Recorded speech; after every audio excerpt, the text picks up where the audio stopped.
Good evening everyone, Sandipan Mukherjee ব্লগসে তোমাদের জানাই স্বাগত। আজকে 2 জানুয়ারি। তো আমরা আজকে নিউ জলপাইগুড়ি স্টেশন থেকে ট্রাভেল করছি ত্রিপুরার উদ্দেশ্যে আগরতলা। তো যাওয়ার কথা কাঞ্চনজঙ্ঘায়, কিন্তু কাঞ্চনজঙ্ঘা এক্সপ্রেস অ্যারাউন্ড 3 আওয়ার্স 3 ঘন্টার মতন দেরি। তো আমরা এখন বর্তমানে ওয়েট করছি নিউ জলপাইগুড়ি রেলওয়ে স্টেশনে। মা আর বাবা দাঁড়িয়ে আছে ট্রেনের অপেক্ষায়। বাবা বলো কি এক্সপিরিয়েন্স 3 ঘন্টা ট্রেন দেরি? আর বলবে না, ওয়েট করতে করতে তো মজাই নষ্ট হয়ে যায় যাওয়ার। তথাপি ভাবছি যে যাবো আগরতলা পৌঁছাবো, সেখান থেকে যাবো ত্রিপুরা সুন্দরী দেখতে, আরও বেশি দ্রষ্টব্য স্থানগুলো যাবো, বেশ আনন্দ হবে। বাকিটা পরে হবে। হ্যাঁ পরে তাই তো। মা বলো তোমার কেমন লাগছে? খুবই ভালো লাগছে। ঠান্ডা ঠান্ডা বাইরে বাইরে বেশ ঠান্ডাটা উপভোগ করছি, দারুণ মজা হচ্ছে। হ্যাঁ, ঘুরতে যাচ্ছি আমরা। এখন বাজে মোটামুটি 8টা। আশা করছি 8টা 15-20 মধ্যে ট্রেন এসে পৌঁছাবে, তারপরে গন্তব্যস্থলের উদ্দেশ্যে রওনা দিতে পারবো। এত লেট মানে এক্সপেক্ট করিনি, তবে শীতের সময় হয়তো কুয়াশার কারণেই মেইনলি দেরিটা হচ্ছে। তবে এখন ঘুরতে গেলে অপেক্ষাটা তখন বেশি মনে হয় না, মনে হয় যে কখন ট্রেন আসবে আর রওনা দেবো, ওটাই একটা মেন ইন্টেনশন তখন থাকে। তো আশা করছি এখন জার্নিটা বেশ ভালোই হবে। সঙ্গে তোমরাও থেকো, শেয়ার করবো তোমাদের সাথে বিভিন্ন এক্সপিরিয়েন্স। আশা করি তোমরাও এনজয় করবে।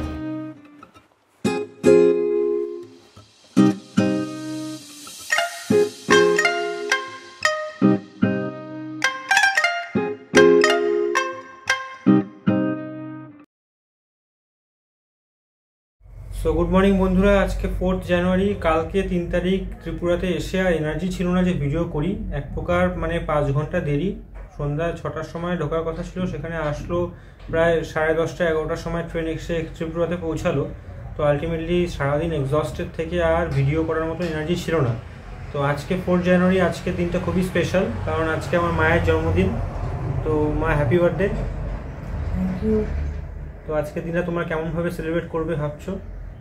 এই তো সারাদিন ঘুরবো আজকে, সকাল থেকে সারাদিন নিয়ে বেশ আনন্দে দিন কেটে যাবে। একটু মন্দিরেও যাবো, মায়ের দর্শন করতে। হ্যাঁ হ্যাঁ। হ্যাঁ, তো আজকে আমাদের প্ল্যানটাই ছিল আমাদের আজকে এরকম যে 4 জানুয়ারি আজকে মায়ের বার্থডে, তো কিছু স্পেশাল করার জন্যই আমাদের ত্রিপুরা সফর। তো আজকে সারাদিনটাই আমরা মোটামুটি জার্নির মধ্যেই থাকবো, বিভিন্ন জায়গায় দর্শনীয় স্থানে ভ্রমণ করব। তো তোমরা সঙ্গে থেকো, আশা করি এনজয় করবে।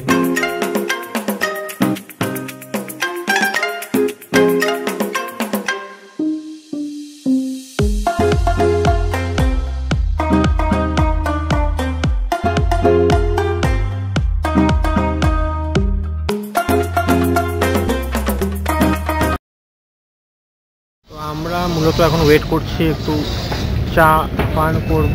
মাও আছে, বাবাও আছে, তারপরেই আমাদের গাড়ি চলে আসবে। আমরা বেরিয়ে পড়বো গন্তব্যস্থলের উদ্দেশ্যে।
আমরা চলে এসেছি ত্রিপুরা সুন্দরী মন্দিরের উদ্দেশ্যে। আমরা এখন উপরে উঠবো সিঁড়ি দিয়ে।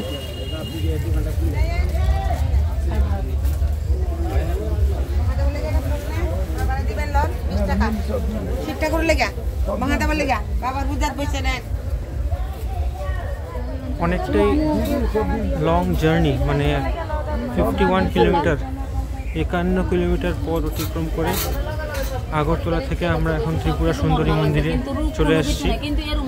তো তোমরাও দেখো।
আমরা মা ত্রিপুরীর সুন্দরীতে এসেছি। এটা একটা অন্যতম পীঠ। মা কালী দর্শন করলাম, ঠাকুরের কাছে সবাই মঙ্গলের জন্য প্রার্থনা করলাম, সবাই শান্তিতে থাকুক, সবাই ভালো থাকুক, এই কামনা করলাম ঠাকুরের কাছে। জন্মদিনের একটা আলাদা আনন্দই আলাদা। তাছাড়া এই ত্রিপুরেশ্বরী মায়ের মন্দিরে দর্শন করতেও আসলাম আমরা সকাল সকাল। চলো পূজা পাঠ মাকে দেখে মনটাও খুব খুশি হয়ে গেল।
যেটা প্রত্যেকেরই মন মুগ্ধ করবে, এবং সেই দৃশ্য দেখে আমরা নিজেরাও মুগ্ধ হলাম।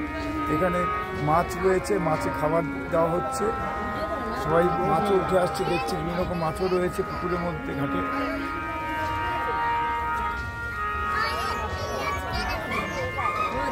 সকাল সকাল শীতের সকালে এই সুন্দর দৃশ্য দেখে প্রাণটা জুড়িয়ে গেল। খুবই সুন্দর পরিবেশ এখানে, আশেপাশে কীর্তনও হচ্ছে বেশ কিছু জায়গায়। তো দারুণ একটা ব্লেসড মুহূর্ত।